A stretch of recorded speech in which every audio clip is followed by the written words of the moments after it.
தேவனுடைய பரிசுத்த நாமத்திற்கு மகிமை உண்டாவதாக. இந்த காலவேளை உங்கள் அனைவரையும் ஆண்டவராகிய இயேசு கிறிஸ்துவின் இன்ப நாமத்தில் உங்கள் அன்போடு வாழ்த்தி வரவேற்கிறேன். விண்துளிகள் வாயிலாக இந்த நாளை சந்திப்பதிலே மிகுந்த மகிழ்ச்சி அடைகிறேன். யோவான் 15 அதிகாரம் 15 வாக்கியம் சொல்கிறது, இனி நான் உங்களை ஊழியக்காரர் என்று சொல்கிறதில்லை, நான் உங்களை சிநேகிதர் என்றேன் என்று வாசிக்கிறோம். ஸ்காலந்து தேசத்திலே உள்நாட்டு போரின் போது 2 நண்பர்கள் படையில் இருந்தனர். சண்டையின் போது திடீரென்று ஒரு நண்பன் இன்னொரு மனிதனால் காயமுண்டாக்க அடிபட்டு கீழே விழுந்தான். என்ன ஆச்சரியம்! இந்த நண்பன் அதை கவனித்தான். இவனுக்கு அநேக அடிகள் இருந்தன.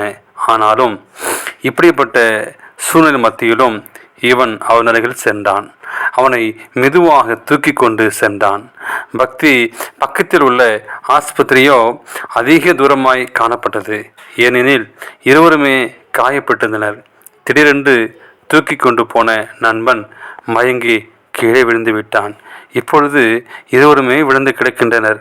சிறிது நேரம் கழித்து அதிகமாய் காயப்பட்டவன் தூக்கி கொண்டு வரப்பட்ட நண்பனை தூக்கி கொண்டு சென்றான்.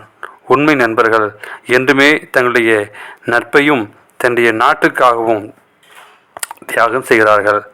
கிறிஸ்து நம்முடைய நண்பர், தேவனுடைய குமாரன் நம்முடைய நண்பர் என்பதை நினைக்கும் போது மனதுக்கு எவ்வளவு இனிமையாக இருக்கிறது. அவர் நம்மை மீட்க வந்தார். நாம் எதிரினால் அடிபட்டு கிடந்த நேரத்தில் நம்மை தூக்கி முதலில் உதவி செய்ய வந்தார்.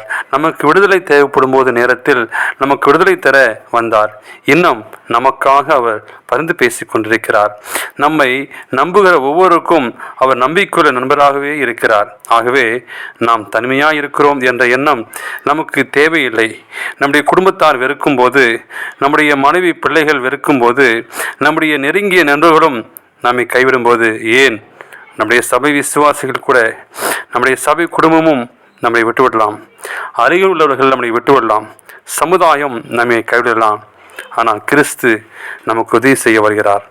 ஆம், அவர் நமது உயிரை பணையம் வைத்து நமக்கு உதவி செய்ய வருகிறார். நாம் அவருடைய உதவியை ஏற்றுக்கொண்டு வாழ்க்கை நடத்தினால் நம்முடைய வாழ்க்கையில் சமாதானமும் சந்தோஷமும் காணப்படும். எனவே இந்த நாளின் செய்தி தலைப்பு, உண்மையான நண்பனாகிய இயேசு கிறிஸ்துவை நாம் உறுதியாய் நாம் பற்றிக்கொள்வோம். தேவன் தாமே உங்களை ஆசீர்வதிப்பாராக. ஆமென்.